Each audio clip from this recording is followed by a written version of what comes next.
Okay, good evening, councillors. Ladies and gentlemen, anybody listening online in the future or now live, and officers, welcome to this evening's Over and Scrutiny Committee, 10th of July, Council Chamber, Town Hall, Bexhill. First item on the agenda, minutes. Do I have your authorisation to sign the minutes of the meeting of this Scrutiny Committee held on the 5th of June 2023 as a correct record of those proceedings? Happy to do that. Thank you.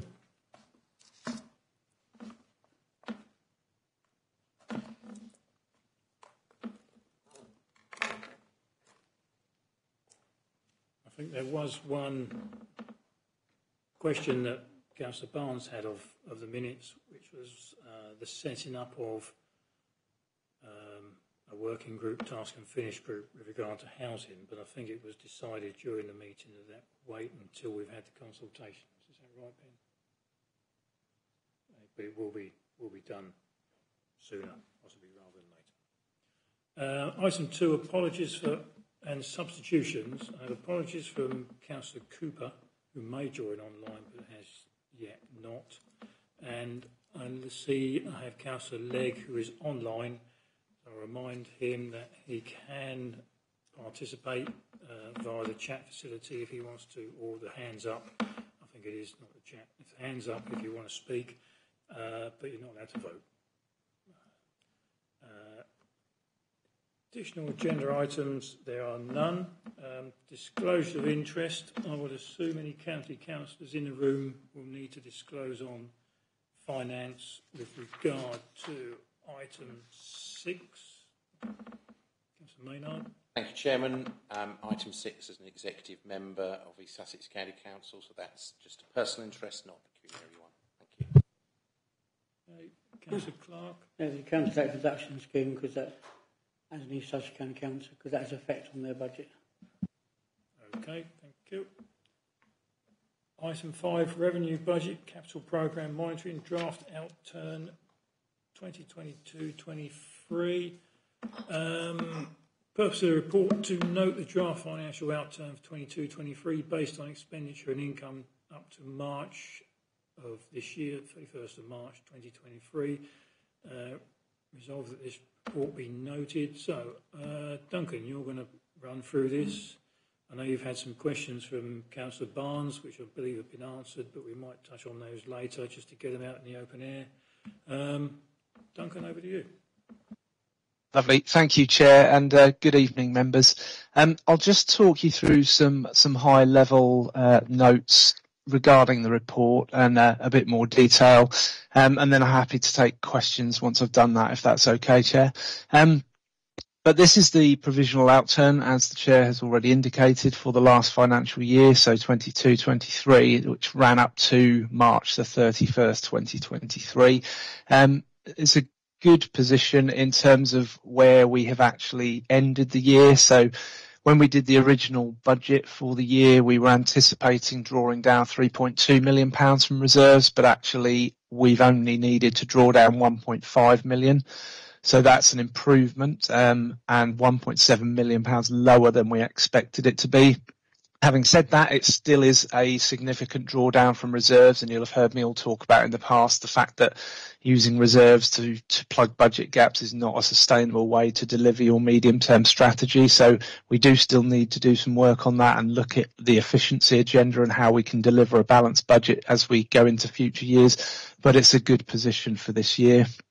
The draft capital outturn at a high level is almost double that of the 21-22 outturn. So again, that's positive, but we're still a long way off where we expected to be. So although we spent in excess of 23 million this year on the capital side of things, we were forecasting as part of the original budget to spend 150 million. So we are well behind that target. So there's work to be done in terms of forecasting how that spend comes forward over future years, and I'll touch on that in a bit more detail when I talk about the capital appendix.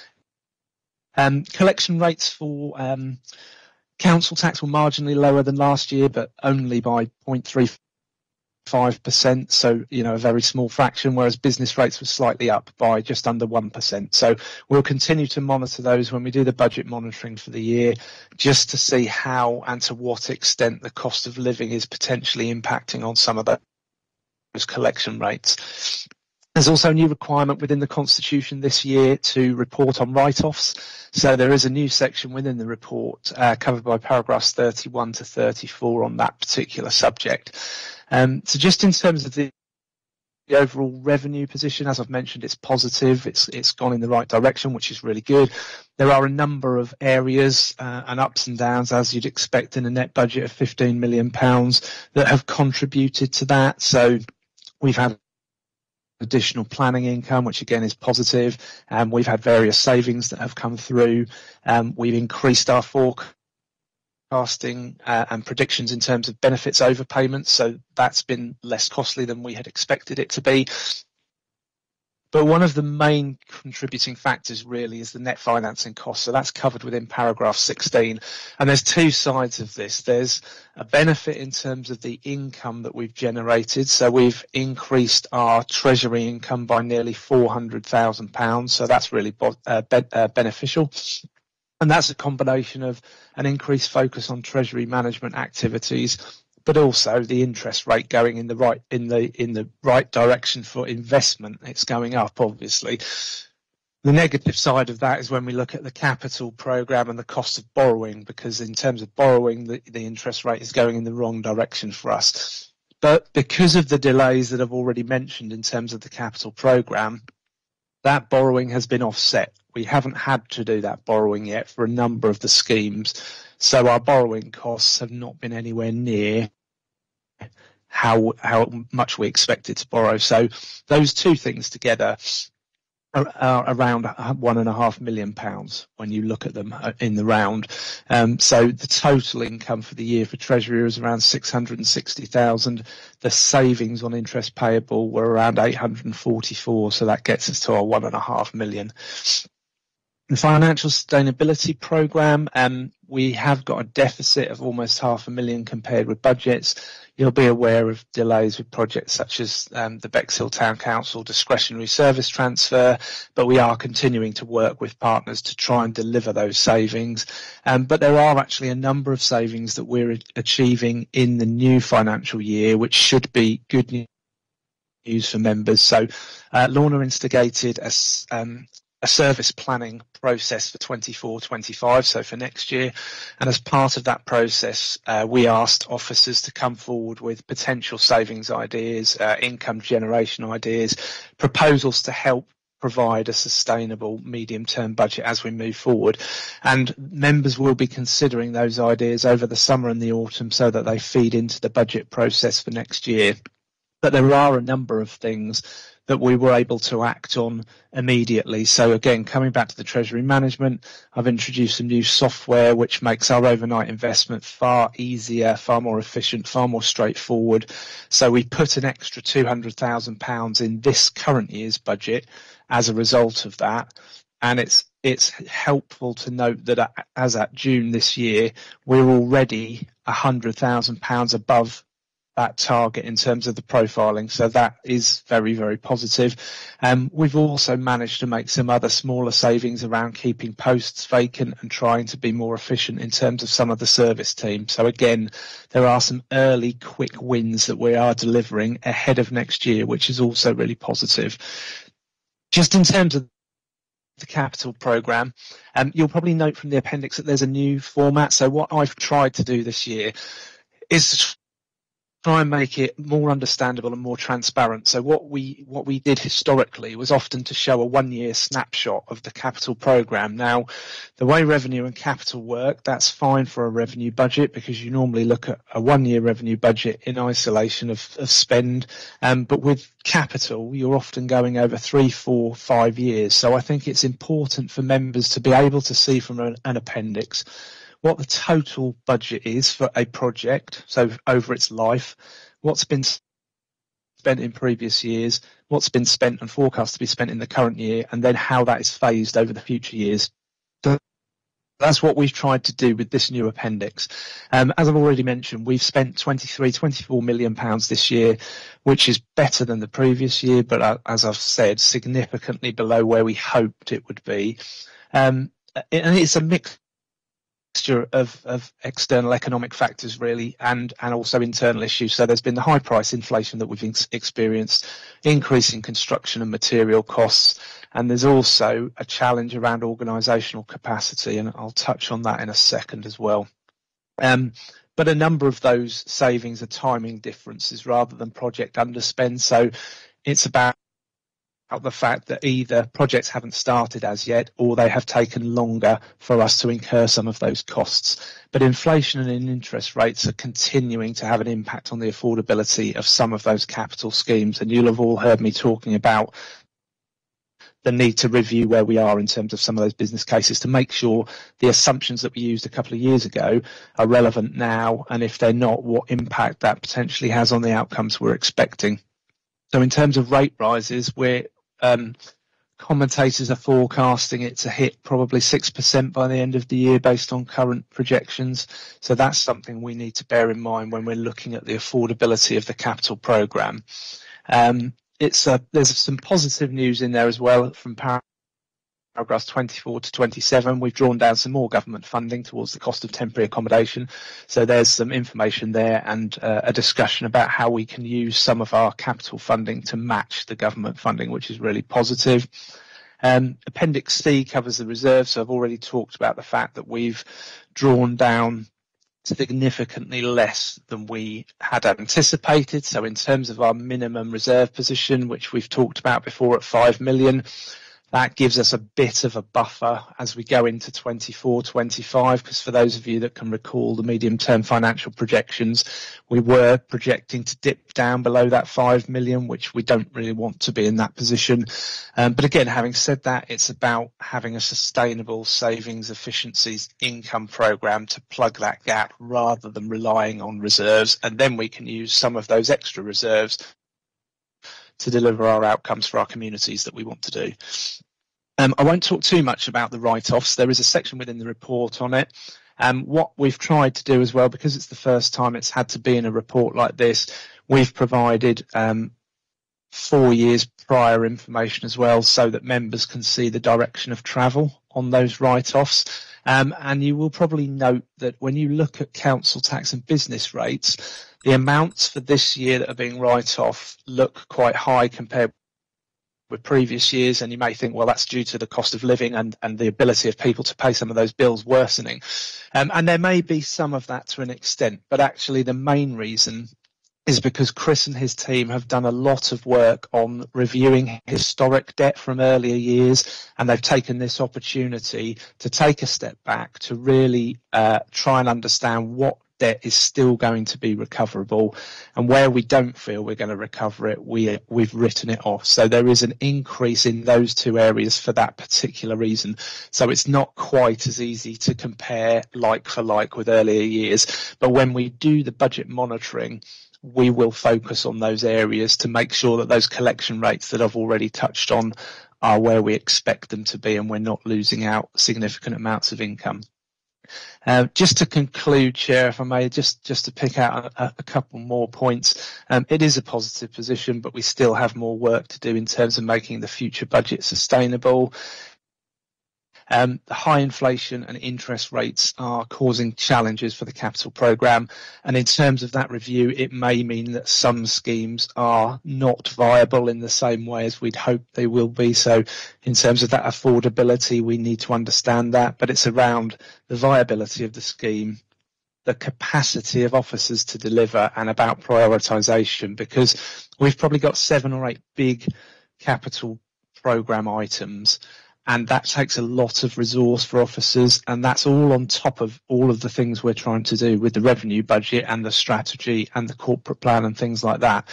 So there is a risk that we dip into too many projects without focusing on some and delivering. We're just trying to do too much. So part of this review is around really getting that focus back. And it's important to note that the capital budget is 10 times bigger than our net revenue budget. So we need to think how we can de-risk some of those schemes and still deliver some of those outcomes. So we don't need to do everything directly ourselves. And it's about how we can work with partners or the private sector sometimes to deliver some of these things for the residents so that we're not exposed necessarily to all of that risk. Financial stability programme we've touched on, and again that continues to be important. Officers are continuing to put together plans that we will bring forward to members in terms of what those proposals will be for next year, and if we can increase income, then that helps protect frontline services. And I know it's easier said than done, particularly when things are hard for people, but it's about reviewing all of those opportunities we've got. So future years does remain challenging. We've had a bonus this year in terms of less drawdown from reserves, which is really good, but we need to focus on how we can generate efficiencies and additional income to help with that future position. So I'll leave it there, Chair, thank you, and I'll happy to take questions. Great. Thank you very much, Duncan. Very comprehensive. I'm sure you'll agree. How much you understood of it or took into the deep memory banks, I'm not certain. Do you want to kick off, Councillor Barnes? You asked Duncan some questions. You've got answers, whether you want to touch on them or not. Yes. Can I begin by saying thank you to Duncan for what is an extraordinary clear presentation and clear paper. I do actually congratulate him on the clarity with which he explains these things. There are one or two technical questions which I think are best left to audit rather than this committee, so I won't pursue those.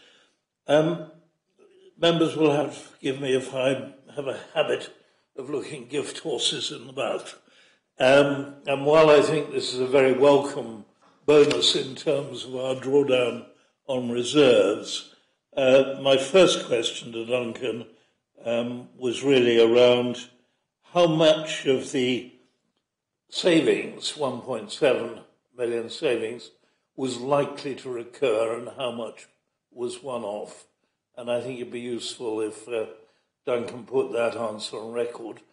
The other things are about capital, and I'll come back to those, because I don't think if we're talking about revenue, first of all, that I ought to broach capital at this stage. Did you get that, Duncan? I'm assuming I'm assuming the 1.5 million, the biggest saving, which is because we haven't borrowed the money, isn't sort of recurring because you can't not borrow the money again. And one day you might spend it. And I suppose the other 200,000 is just general savings, but you're the expert. I'll leave it to you.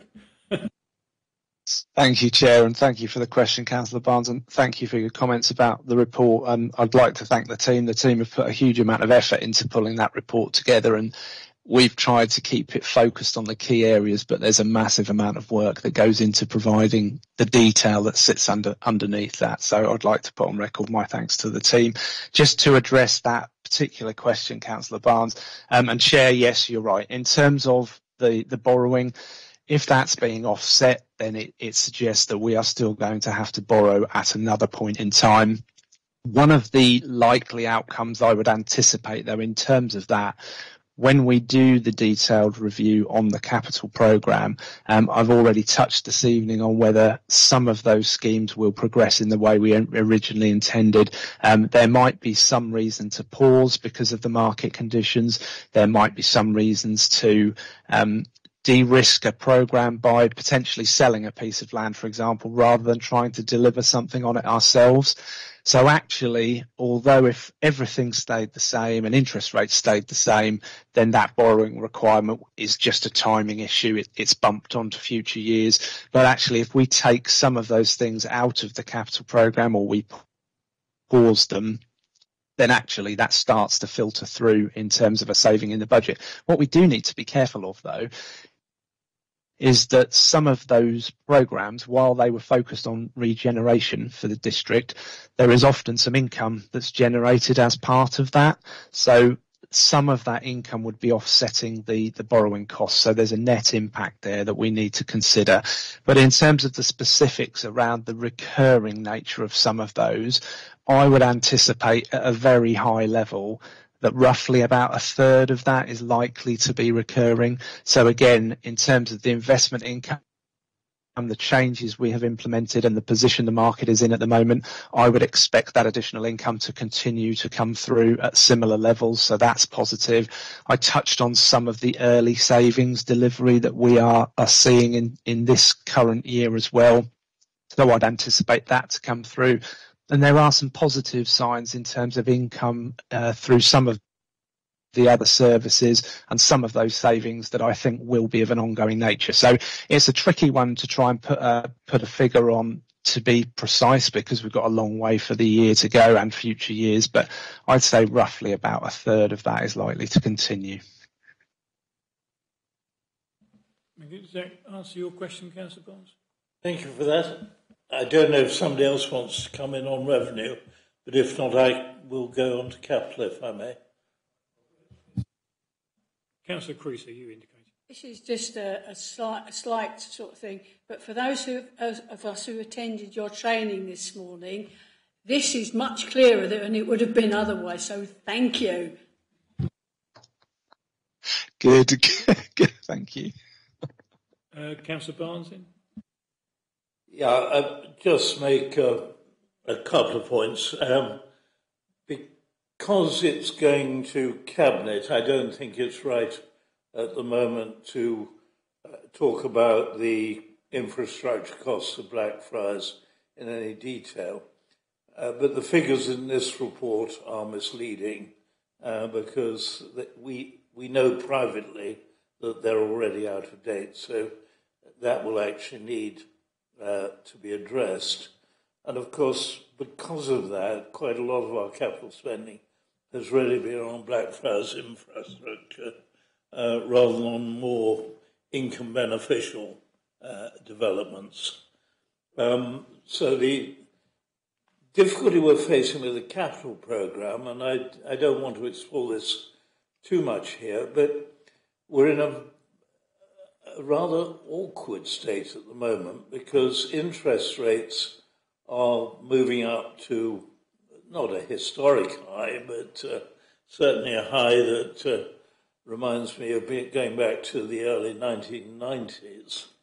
But they're anticipated to come down again. So there is really, I think, a momentary blip, and we don't know where interest rates are going to settle down. Undoubtedly, they'll settle down much higher than the low ones that we had, but they could be below this. So in some ways, deferring projects at this stage, where one can contractually, is probably a prudent measure. But nevertheless, we've got a huge commitment to Blackfriars. That's going to create servicing costs. And I was interested simply to try to establish two things. One, I'll leave for audit, which is the nature of the interest rates we're going to charge the housing company. But the other, which I think would interest us all, is to know what the borrowing cost per million at the moment is. Got that one to hand? Yes, thank you, Chair. Yes, I think the simple way of discussing that is if we take out a maturity rate loan. So there's lots of different ways you can take out loans, but the maturity rate is something we'll often use. So effectively, you don't pay back the capital. If you borrow for 50 years at £1 million, you pay back that £1 million at the end of the term. So when it matures, you pay the £1 million back. But if we borrow £1 million at 5% interest rate, for example, the interest on that annually is £50,000. So if you're looking to borrow £1 million to support a project that generates income, you need it to generate £50,000 effectively for it to wash its face, so it's not costing you any money. But as Councillor Barnes rightly says, the trick, or the tricky bit we have got to grapple with at the moment is where ultimately we see and the market sees interest rates going, and it's the timing. What you don't want to do is to lock in interest rates at 6% now for 50 years to then find them coming down by a couple of percent in a couple of years' time. What we'd need to do is try and manage our cash balances as best we can, because we are able to do something called internally borrowing. So that's where we have cash surpluses that we might ordinarily invest in treasury markets, but we can use that to fund our capital programme rather than borrowing. But we only have a finite ability to do that. So yes, there are challenges. It was only a few months ago where market commentary was saying that the rates would peak at 4.25, 4.5, but there are elements of the inflation that have proved sticky, as people describe it, and that projection now is looking to increase. So it's really about trying to wait, if we can, for that peak to be hit and then borrow as those rates come down. But again, as Councillor Barnes says, I think for the medium term, at least the next 5-6 years, we are not going to see rates return to the real lows that we saw even a couple of years ago. 2 years ago, we could have borrowed from PWLB, which is the go-to organisation for local authority borrowing, at 1.5%, whereas today we're probably looking at 5.5%. So that has moved significantly. And I can see it going back down to around 4 over the next couple of years, but probably not much lower than that, to be honest. So it does mean that the outlook for those capital investments has changed if you think about a business case that was drawn up 2 years ago. Yes, indeed. Thank you for that, Chairman. Thank you. Yeah. I suppose the one sort of underspend which we may not sort of necessarily like is is on the temporary accommodation, because we know that the temporary accommodation, if we have to put those unfortunate people who become homeless into temporary accommodation, it costs us a lot of money. Hence the reason we've invested in our own portfolio. So I know property prices have gone up, but they've sort of sat still and they may come down. So it's always a swings and roundabouts situation, isn't it? The prices might come down because people can't borrow the money, but then equally it might put more pressure on us because people may have overextended themselves and find themselves they can't pay the loan, so they rock up at our door potentially homeless, and we've got to help them. So I think that's an awkward one, but one we've got to keep an eye on. Do you agree? More than that, Chairman, I think this is a priority area for us, because I can't see the housing benefit situation easing, and we can create a virtuous circle instead of a vicious circle by providing our own temporary accommodation. Government clearly sees it the same way, because they're giving us extra money to do just that. So I think a very high priority for our capital budget, and perhaps we might say this to the Cabinet, is in fact to further extend that portfolio.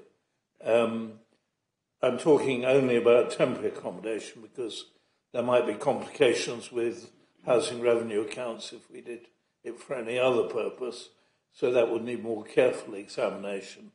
But certainly on TA, it's a win-win situation, and we ought to be driving that ahead. Thank you. Yes, I mean, very similar to your questions. If we're 7.5 million under budget on temporary accommodation, why? Why are we not going out there and buying? And, you know, if it's that if the housing market is really not good at the moment, or we can't find the right kind of properties, I just wondered, and excuse me for stealing your ideas, but I just wondered if we shouldn't be looking at getting some mobile homes at some of the sites, Crowhurst, Winchelsea, Rye, Bexhill, Pevensey. There are plenty of them. Could we not acquire some of those? I would think that, as far as I would be concerned, they're a diminishing asset. Ben's got an answer. So conflict is on the basis that I'm also the director in charge of planning as well as housing, that actually those sites are not residential sites for the most part. Whilst we recognise that a lot of people do live there on a permanent basis, they're not, strictly speaking, residential sites. So I'd be loath for us to start placing people in there contrary to our own rules. I would say one of the reasons, I think you've hit the nail on the head in terms of why spend has been slow. It's been availability of appropriate properties in the marketplace in the appropriate areas. We have to be cautious that many of those people going into temporary accommodation may not have access to cars, so they need to be relatively centrally located. We have to recognise that many of them have children who will have to attend schools, so we need to try and keep them relatively local to those places where we are experiencing those things coming through. And it's just, we do have to be a little bit careful not to augment the local housing market or superficially, sort of artificially keep prices high, because we are in the market obviously with quite a healthy budget. So, and we are targeting specific areas, but it has just been generally a lack of appropriate stock in the marketplace at this stage. But we are picking it up where we can. Thank you. My other question was, Duncan, you mentioned about keeping staffing vacancies. My concern is this affecting staff morale by keeping vacancies open? And, sort of, are they then overloaded with work? So we then have sickness and people being off sick? I don't know. I think the examples that I've been given, no is the answer in terms of morale, and we haven't seen a worsening of sickness rates that would reflect an impact on health and well-being. What we're trying to encourage all officers to do, and service managers, is to take a step back and review when they have posts that come up. So to think about how the work could be done differently, to think about if we could do it in partnership, to think about whether we can redesign an element of the service to become more efficient. Because as we progress with our digital agenda, and there will be more that comes forward to members in terms of digital and customer strategy, and more of a prioritised focus on where our digital investment needs to come, then we can look to deliver services in a different way to how we have done traditionally. And ultimately that will hopefully mean that where we have turnover, we are not having to replace staff because we've become more efficient. And that's what our focus really is. It's not about making people redundant. It's not about losing staff. It's about something that's normally termed natural wastage. So when you get people that leave for another job or retire, you have that ability to then do something differently with that money. So it is about supporting managers to think about how things can be done differently, as opposed to saying you can't replace that post. So the examples that I have been provided are exactly that, where a manager of the service thinks actually we can do something slightly differently if we change these things over here, and then we don't need that post in the same way. So yes, I'll leave it there. Thank you.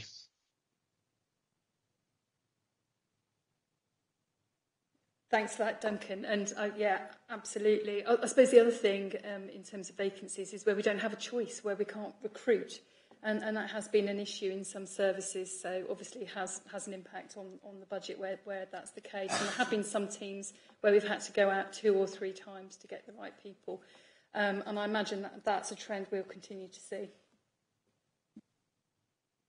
I've got 2 indicators. I've got Councillor Clark first and Councillor Barnes. Councillor Clark. Thank you, Chairman. I'd like to go back to the comments of Councillor Barnes about temporary accommodation. You will know that Mr Pell's department is doing everything they can to purchase as many properties as they can, but as a rough rule, £3 million will buy 12 properties, because they're about £250,000 each. And quite often, on 3 occasions I know, they've gone into negotiations and people pulled out at the last minute, which you can't allow for. And the problem I think we've got, which is a real concern to me, is rents in the private sector are escalating, but housing benefit payments are fixed. and that gap is now increasing, which means more people are going to be at risk of becoming homeless and coming back onto our registers. And that really does worry me, because the government doing nothing about sorting out flexibility in their housing benefit scheme. Councillor Barnes. Well, I think I want to actually move that we do ask the Cabinet to try to give more priority to the temporary accommodation. I accept all the difficulties. I had a couple of ideas, not the one that Vicky actually referred to. I do think we need to look at the possibility of using prefabricated construction for temporary housing. And given Ben's point about the centrality of provision, the car parks behind the town hall are space over which you could build temporary accommodation in the centre of town for some of our homeless. So that one seems to me, Councillor Maynard first voiced this four years ago, I think. I think really, I know we're exploring prefabricated construction elsewhere, and congratulations for that, but it does seem to me that we're missing a very obvious trick with land that is in our possession. So that's one I will be urging. The other one is where we can't buy properties. It does seem to me there are some under-occupied or empty properties where the owners might be willing to lease to us, and that actually might be a way of adding to our stock, at least in the short term. And repairing leases might be quite attractive to those owners. Presumably what they don't want to do is forfeit a capital asset, but they're not really going to be against accepting some, even nominal income from that, or reducing their expenditure. And so that one, again, might be worth exploring. I think if Ben was here, the housing manager, he'd be jumping straight up and saying we've got a deal, and they do work with private landlords to take on properties. They do them up at our expense, and then rent them out until the landlord wants them back, basically. But Ben, you want to come in? When the chairman says Ben, I think he means Joe. But I just wanted to reassure Councillor Barnes, we are looking at prefabricated options for the car parks behind the town hall.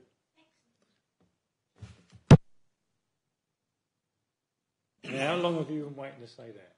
About 4 years. Councillor Burton. Thank you, Chair. Just picking up on Duncan's concern of the capital programme and the different aspects and having a fresh look at costs and all that, and then picking up the temporary accommodation underspend, could there be established a link between Blackfriars and the temporary accommodation underspend, so that as moving forward there could be proper temporary accommodation within the Blackfriars which would generate income from that, is a thought. To be explored, to be explored. Say. I think it's something that's worth exploring. Right. Any more? No? Well, Councillor Barnes has moved that the report be noted, and that when this goes to Cabinet, we just add a proviso on there, more priority to temporary accommodation. Happy with that? We have a seconder for that. Councillor Cook, thank you very much. Before I put it to the vote, I will just say a few weeks ago this whole meeting was sort of, we wondered whether to have it because we got a very light agenda. And Duncan said, well, I might struggle to get these papers out, but I sort of insisted that we have the meeting, because if in like building, when you can't get old materials, they all turn up at once and then you rush around like a mad thing for 3 weeks when you've had 2 weeks and you haven't done much. So I was thinking to myself, I'd rather have a relatively easy meeting now and a relatively easy meeting next time, rather than a big gap and then a rush. So, I would say thanks to Duncan and the team for getting this out. Very, very clear, very precise. All those in favour of the recommendation? That's carried unanimously. Thank you very much. Thank you, Duncan. Moving on to item 6, Council Tax Reduction Scheme, page 15 to 22. Chairman, I'll redeclare my personal interest. Thank you. Yeah, and Councillor Clark. Thank you. What have we got here? Discussion paper on potential changes to the Council's working age Council Tax, Council RACS it says there, Council Tax Reduction Scheme and the amount of Council tax charged on second homes. It be resolved, report of further engagement session will be held over the summer, be noted, and proposed timeframes for consultation on any new scheme be noted. Chris, over to you. Thank you, Chair, and good evening, everyone. As the Chair said, this is more of a discussion paper on possible changes to our council tax reduction scheme. Council tax reduction came in 2013 to replace what was then council tax benefit. And each year we have to confirm our existing scheme or change to a replacement. The current scheme, it works in two ways. There's a working age scheme and a pensioner scheme. The pensioner scheme is dictated to us by government, so we have no control on how that actually works, and that you can receive up to 100% of your council tax liability, whereas the working age scheme is designed locally by us, and currently the maximum amount that residents can receive is 80% of their council tax liability. Obviously, that does create a few issues, particularly around the financial pressure that's putting on our residents, particularly in the current climate.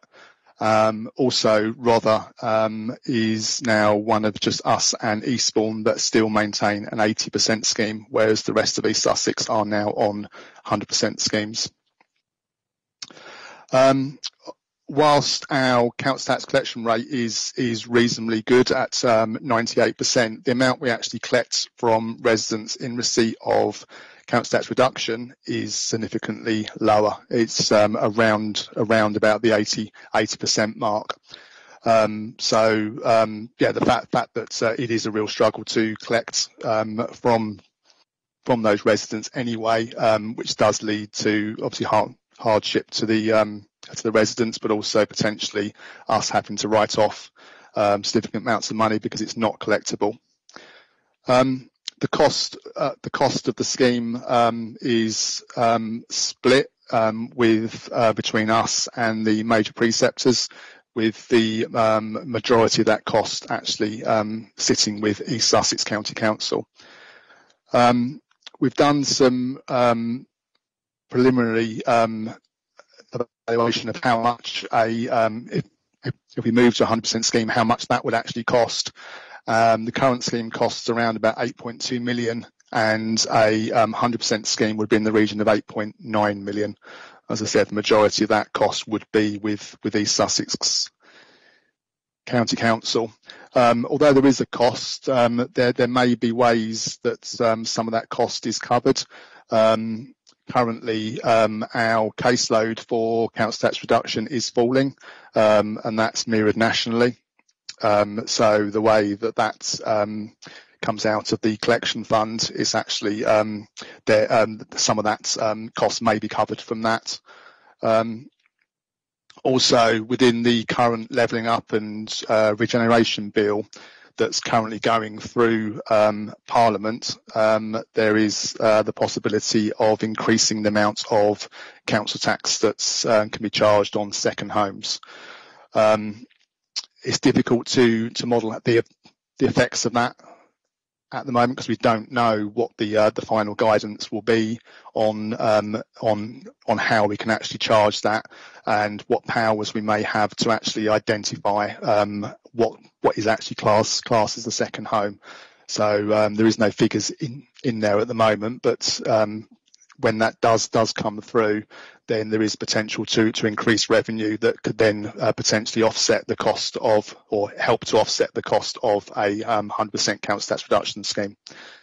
So this is just a discussion paper at this stage. What we propose is to do another session with members over the summer to go into a little bit more detail about council tax reduction and the potential changes, with a full report coming to members in September, October time, at which point that will propose a new scheme and ask to go out to consultation, because one of the big things we have to do with the council tax reduction scheme is we have to consult with residents, but also the major preceptors. And that will happen September, October time, and hopefully that will all fit in with the budget setting if we decide to change to a 100% scheme. Happy to take any questions you might have. Thank you, Chris. I assume you meant, I'm sure you said, if I was listening correctly, the cost of the county council would be about $8.5 million. I'm thinking you must have put one too many noughts on that. It's about 850 grand.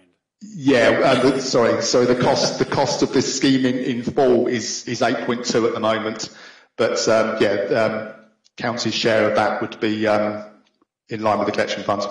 Right. Okay. Now let me see. Anybody got anything to say?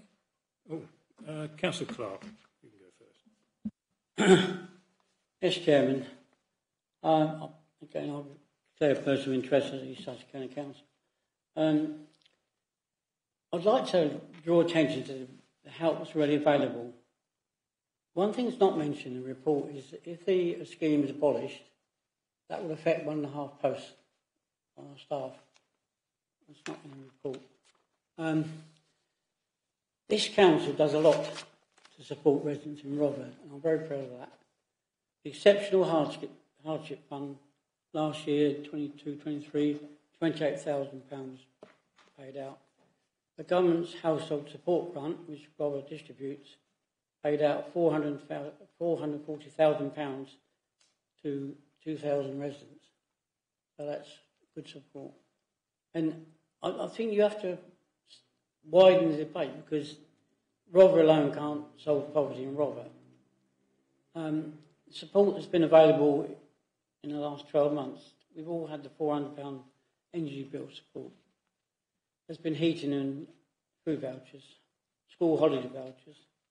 Families can get support from Bexhill and Battle and Rye food banks. Local charities are distributing food. Even children's nurseries are giving away food under the Fair Share scheme. We all know grandparents are helping out with bills. Ever since COVID, I've supported a number of families with food donations in my ward at Mount Spence.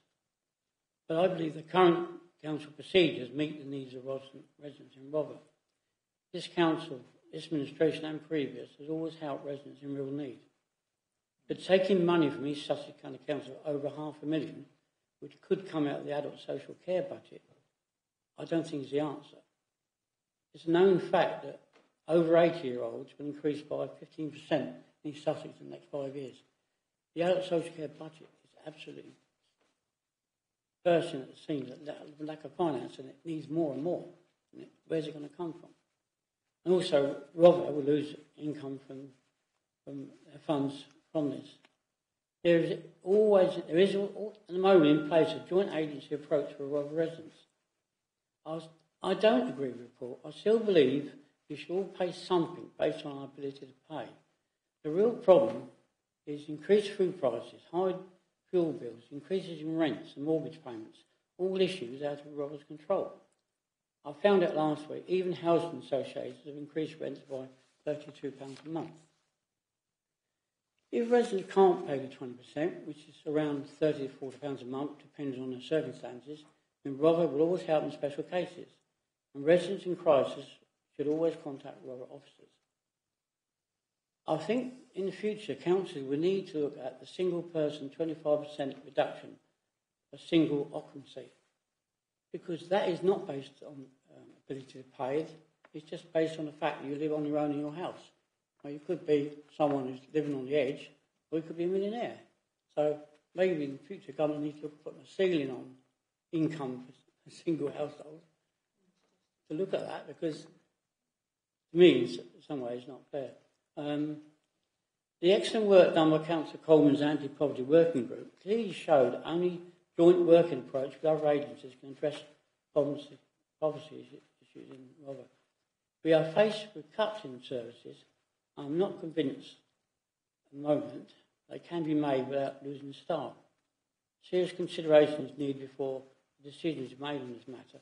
I know we're not voting tonight, but I do have concerns that robbing ourselves of money and robbing East Sussex of a substantial amount of money is the best way forward when there are a lot of agency approaches that we can do to help families and residents in Rother.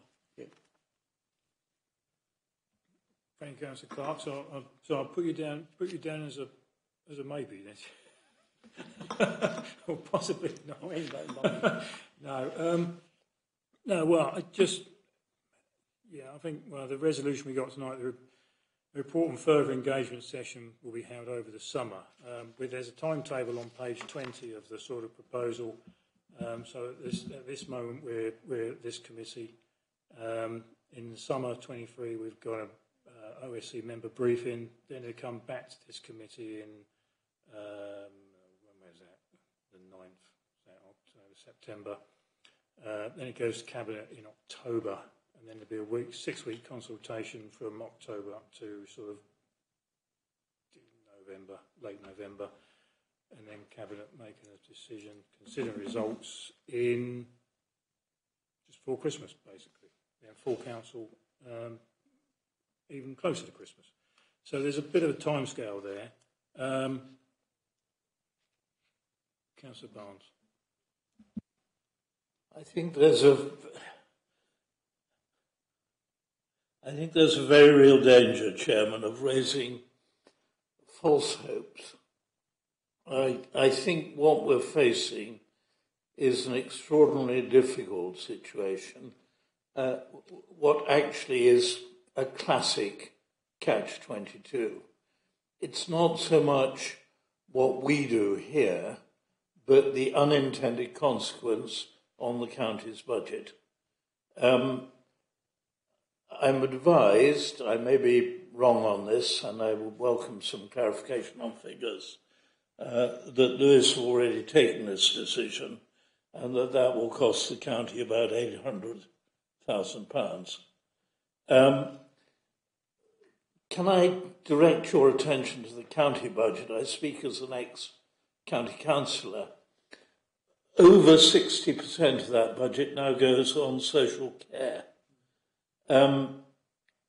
Already they forfeit the income for a growing elderly population who are making more and more demands on the social care budget.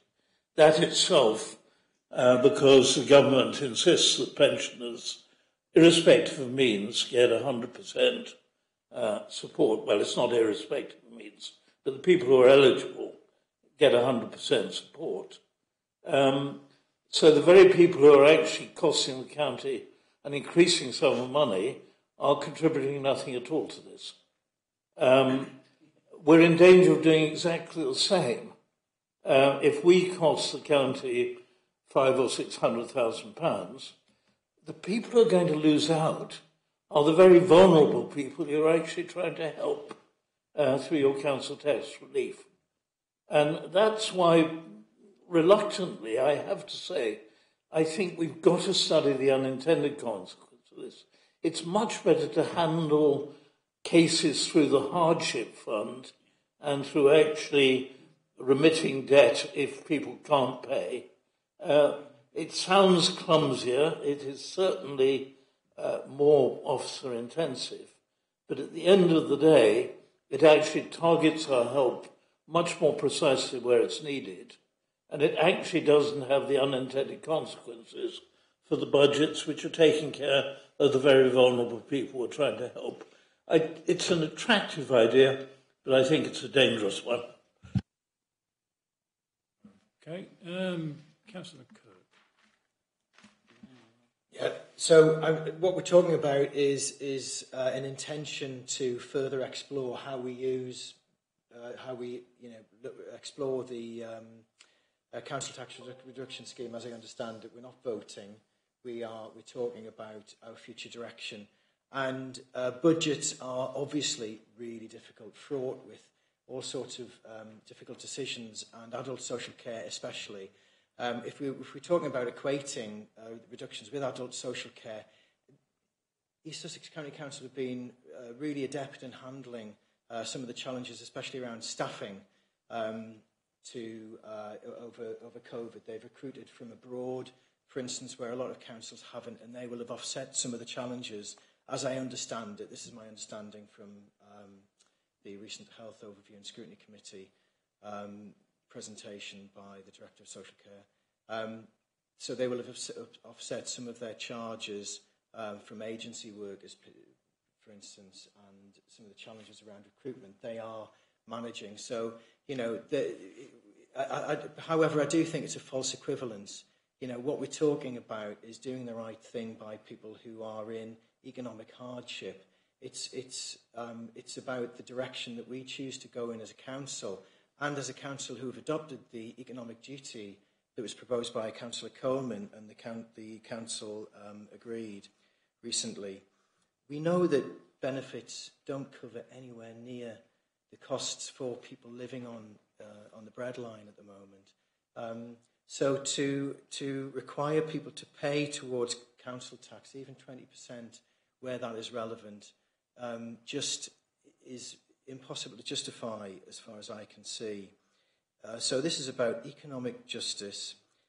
It's about, we can't, to talk about the fact that we have food banks meeting people's need, I view that as a scandal. Food banks do a fantastic job, but that they are needed to the extent that they are used now in our country is really a scandal, and they can't be required to shore up our welfare state. So I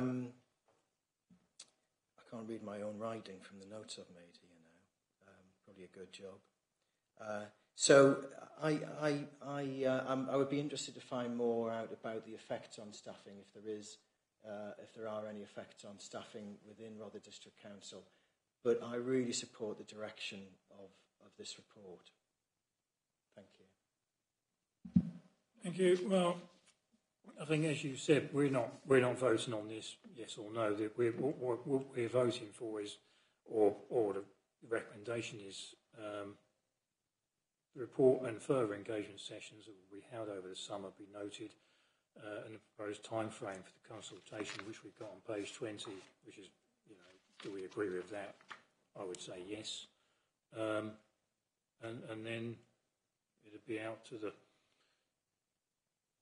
consultation at the end of the day. I think I've got, did I see Councillor Burton? I've known you for 20 years. Yeah, and then I'll take Councillor Cook and then Councillor Maynard. Councillor Burton. Yeah, my original question was to ask Chris for a bit more detail about the staffing and the poor collection and the impact that has and the write-offs, but we're talking much more about, we're talking about money and other ethical issues. So that's one point. And the second point is that other authorities within East Sussex have already made this decision, so that I think we could do some learning, and that should be part of the information that we get in the future, and the effect that it's had on East Sussex and adult social care, which is very important. Did you hear that, Chris? Is that an answer you might have to hand? I wouldn't think so, to be honest. Not the real detail, no. Obviously, we can, when the report comes back in September, we can, of course, speak to our colleagues around the county and find out what kind of impacts the 100% scheme has had so far. I know that Lewis changed to 100% scheme in 2022, so they've got a year's worth of data. So we can definitely be speaking to them. And we can also look at the write-offs as well to see the type of debts we're writing off, whether they are linked to council tax reduction or not. Thank you. Yeah, that's good. That seems sensible. Did you want to come back quickly, Simon? Yeah. Thanks, Councillor Osborne. I remember what I meant to say at the end of it. Thank you. The fact that we're an outlier with Eastbourne in this duty is uncomfortable. So I think the report states that we are the only other authority aside from Eastbourne who run the council tax reduction scheme in the way that we do currently. Okay, thank you. Councillor Cook. Thank you. I just wonder when we come back together again to talk about this further, whether we could have some figures, because I see that it would cost £750,000 extra to the council if we gave 100%. But what do we spend at the moment on collecting debts and write-offs? So pretty much following on from what Councillor Burton said. But I just wondered if when we come to talk about this again, we could have those figures, please. I think to be honest, that's what we'd like to see. We'd like, when we sort of come back to it, if we see what it's going to cost us, what it's going to cost county. We've got information, as Chris has said, comes from other councils who have had it implemented for 12 months, so they can sort of offer, and they can either say, well, it's really bad, you don't want to get involved, or it's not as bad as you think, or whatever. Who knows? But at least there's someone close, possibly with a similar demographic, who might have further information for us. Councillor Maynard. Thank you very much indeed, Chairman. I think that clearly we've discussed this before. We introduced the scheme back in 2013. We always knew that within one particular political group on Rother, there was a difference of opinion compared with others on the council. I actually think, to be quite frank, that it's quite disingenuous that an authority can take from another preceptor such a significant amount of money. And I actually think that it should be central government that should make these kinds of decisions, because whatever one hears from one political perspective, and we've heard that already tonight, and I don't wish to politicise anything that we discuss in a scrutiny committee, but I only hope that in the consultation that we're absolutely clear of the cumulative effect of what this could actually do to the most vulnerable in our community. That amount of money pays for a lot of care packages for people in the most vulnerable situations. That amount of money will help a lot of people in need of special educational needs. That amount of money could help an awful lot of people who are the most vulnerable people in society. And there's something that we've managed to do on East Sussex County Council over the past decade, even throughout austerity, is take difficult and challenging decisions that still provide quality core services for our residents. And I make that claim, obviously, having redeclared that personal interest. And that's not a political claim, that's a statement of fact in terms of the amount of people that obviously East Sussex County Council looks after through the various different parts of the council and the services that we provide thereof.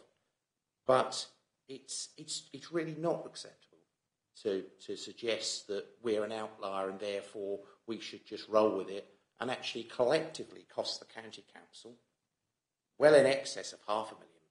We're actually talking about, for the residents of East Sussex, a collective drop in resource of well in excess of £1 million. If we added the cost of the abandonment of those 20% schemes across the piece together, we'd become up with a very significant figure. So my plea in terms of that consultation is that we just don't show it as a figure down at the bottom of the table, but we're absolutely clear about what this means to another preceptor, namely Sussex County Council.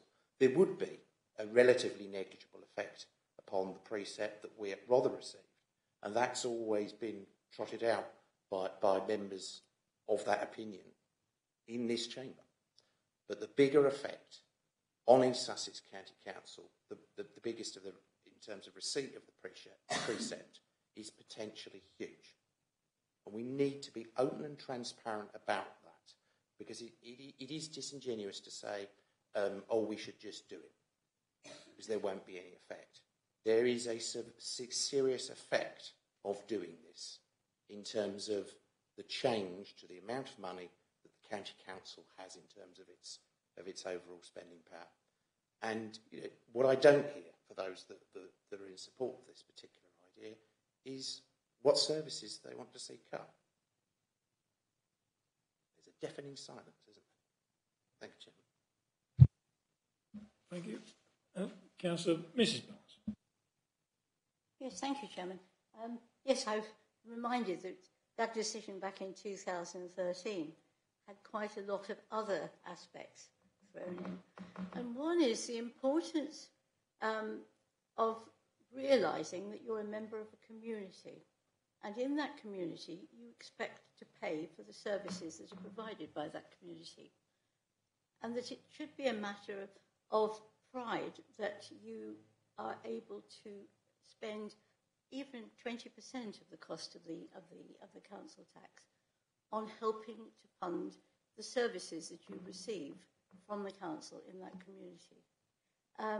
I think it is something that we've got to take in, that if you keep giving and not expecting people to participate, is quite...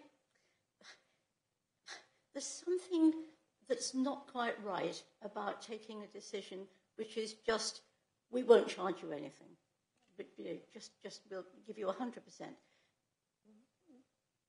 To the average householder, there is importance in living and supporting, even to a vestigial extent, something that you pay for those services that you're receiving. I'm probably not expressing this as well as I could, because I haven't just really thought about it, but in 2013 it was a fairly major part of our deliberations, and I think it's one that we should actually remember when we come to make this decision at Cabinet, that people should be expected to make even a minimal amount of contribution to the community that they live in. Thank you. Right, well. Go on in quickly, Charles. I know I've had a lot of cases in my ward over the years with counter-tax issues, and our officers are absolutely fantastic.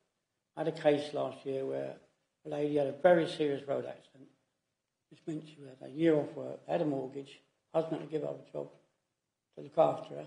She's still not right. And the council, within 2 weeks, sorted it all out and reduced our council tax to £50 a month immediately. And I had another case where a lady had cancer and died at 38. Her husband was working as well. That was sorted out in a matter of days. So everyone's circumstances are unique and different, but we're very good at dealing with cases on an individual basis. So when people come to us, we deal with it. And that works very well at the moment. So we'll see what the report says.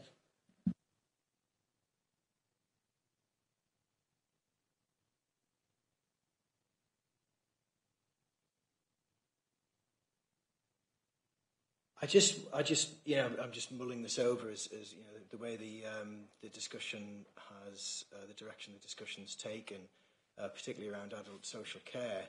I'm just reflecting that adult social care spending is statutory, so there isn't an option to arbitrarily cut back on care packages. If someone has eligible needs under the Care Act, they must be met. No, not true. They must be met. No, they are. They must be met. How they are met is the subject of assessment. I need to, maybe I should declare an interest, because I've been a social worker for 30 years and I work in adult social care. And I introduced the Care Act to a large council on the south coast several years ago. So I do know what I'm talking about, and so there is no option for a council but to meet someone's eligible needs under the Care Act. How they do that is the subject of a care plan that's decided with the person. So budgets can be cut, and that can be the subject of how provision is made. But the person's needs must be met. So I just wonder where the equivalence and where the connection with adult social care budgets is coming from, because that to me is something which is immovable. It's a statutory duty. The other thing is, obviously, we're talking about central government, funding from central government. We know that changes to and again, hoping not to overly politicise this, but it's hard to avoid. We know that changes to adult social care funding have been delayed over several years. The Dilnot recommendations haven't been adopted since they were introduced. So there is, if we want to widen it out and talk about national government, national policy, there is a context which is relevant. But to go again, just to bring it back to go cap in hand to someone who is on benefits and ask them to contribute financially, sure, contribute to communities, and people contribute in many different ways, but to ask people to contribute financially when they are on benefits just is something which I don't feel we as a council ought to be doing. And I hope I'll be really interested in how the consultation goes, and I'll be following that really closely. I think what I'll do, I think we're going away from the recommendation, which is an engagement session to be held over the summer, the proposed time frame on page 20 for any new scheme. So instead of sort of going back and saying we don't like the government, we do like the government, and we don't agree with this, we don't agree with that, I think we may as well get someone to move this and second it and a vote. Unless Councillor Barnes is probably going to explain. Before you do that, there are various tiers of care. I respect my colleague on the right. He knows a lot about social services. I've had a lot to do with social services over the years in 2 county councils. I also have seen it from the angle of the health service, where I was chairman of 2 primary care trusts, and know just how much we're trying to move services. And I was a member of the Health and Overview Scrutiny Committee for this council. Not Scrutiny Committee, the Health and Wellbeing Board for this council. And again, we're trying to move more emphasis back into the community in order to help the health service. And indeed, the health service itself is contributing to social care budgets.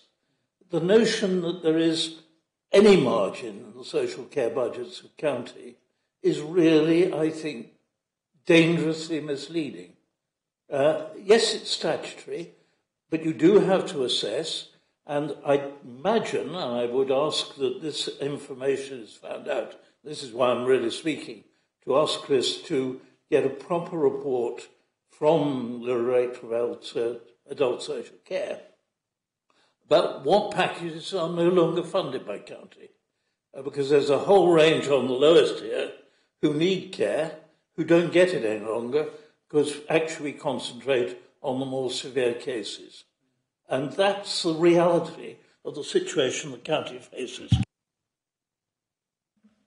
Right. Can we have someone move recommendation? Councillor Cook. Yes, I'd like to move, please, that the report and the further engagement session that will be held over the summer is noted, and that the proposed timeframes for consultation on any new scheme also be noted. Happy with the scheme as printed? Yes. Councillor Clean, you're happy to second? That's good. All in favour?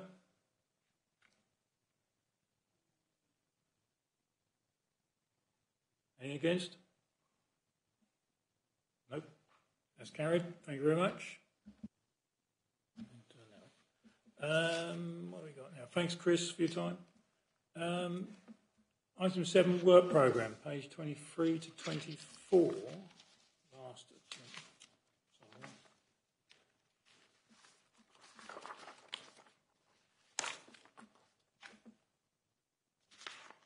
There it is.